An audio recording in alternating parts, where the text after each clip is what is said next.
right, here we are back for an essence section or part three. Um, Wanted to go ahead and continue on this discussion of Merton strain theory. We have, and I wanted to, don't worry about that top part that you're, looking at the screen right now. I would more so focus on the broken homes, no education, and perceived as disadvantage. I want to spend a little time on those. So the broken home part of it, that's something that, once again, Merton isn't saying poverty and socioeconomics is the only thing.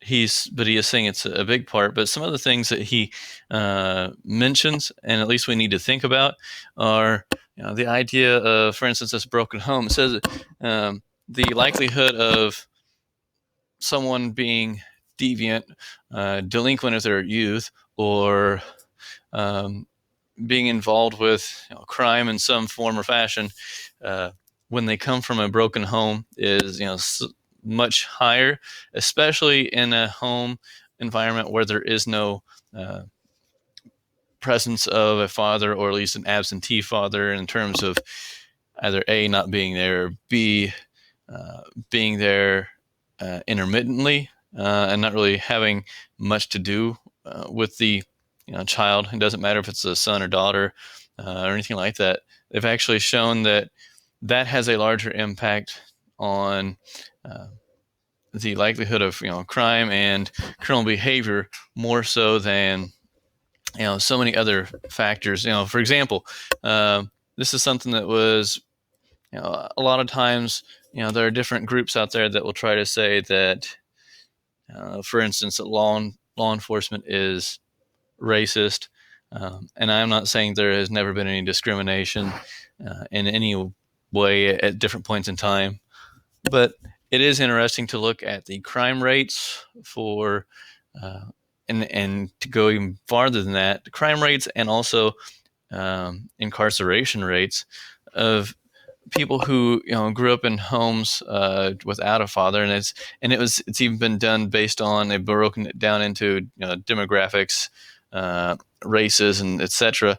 And they looked at, for example, since I'm going to go ahead and since it's been brought up before by different groups about how blacks have been, or people of color, but especially blacks, have been disproportionately arrested and incarcerated for crimes. And what they have found is, if you go back into the middle of the 20th century, in essence, middle of the 1900s, what they found was that the percentage of homes in say black communities, percentage of homes without a father present was only 21%. Okay. And the crime rates, were not all that high. But then if you go through time and look at today, there is roughly 70% of all homes of black homes are without a father, or at least a true father figure.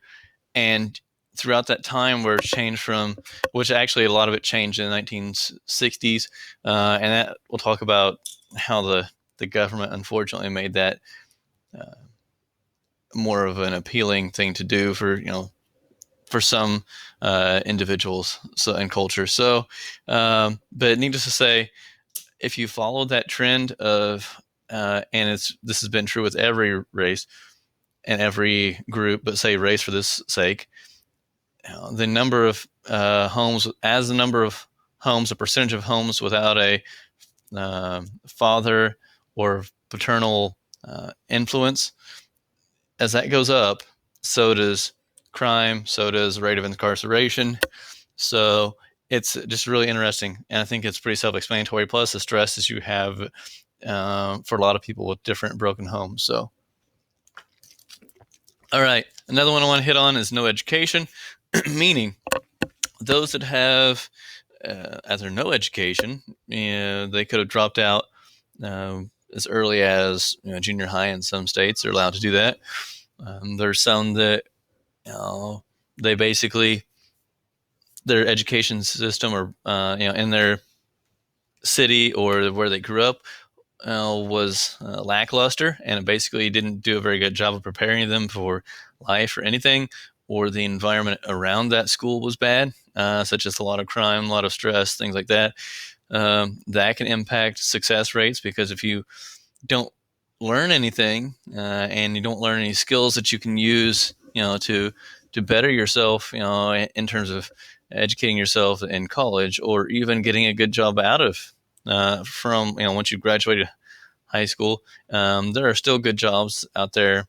Um, and if you, like I said, if you don't have that proper education, it does make it much more difficult, not only to get different jobs or opportunities, but just the understanding of how life will actually work, how to deal with stress. Some simple life lessons are actually learned as far as in the classroom itself, just beyond the academics.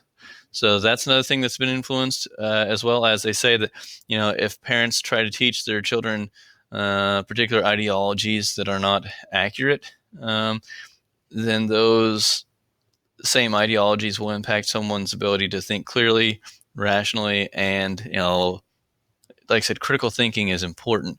And when you've had nothing but incorrect information given to you, it will influence how you view the world. So that's something else to think about.